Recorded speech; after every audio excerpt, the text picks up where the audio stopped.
ซีนเด็ดทะเลเดือดนางเอกดังเสิร์ฟแซบริมหาด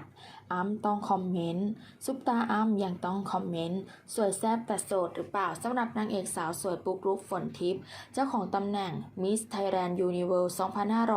2553 ที่ไม่ว่าเวลาจะผ่านนานแค่ไหนแต่ก็ยังสวยไม่ส่างสมกับเป็นนางงามเก่าจริงๆการันตีด้วยภาพล่าสุดจากทริปทะเลของเธอที่งานนี้สาวปุ๊กลุกต้อนรับวันจันทร์สดใสด้วยชุดว่ายน้ำอวดหุ่นปังริมทะเลพร้อมระบุแคปชั่นว่าเธอรักเขาไม่คิดจะรักทะเลแบบเราบ้างหรอเรียกได้ว่าทั้งสวยทั้งแซ่บแม้แต่พี่สาวคนสนิทอย่างอ้ำพัชราภายังต้องคอมเมนต์แซวว่าโอ้สวย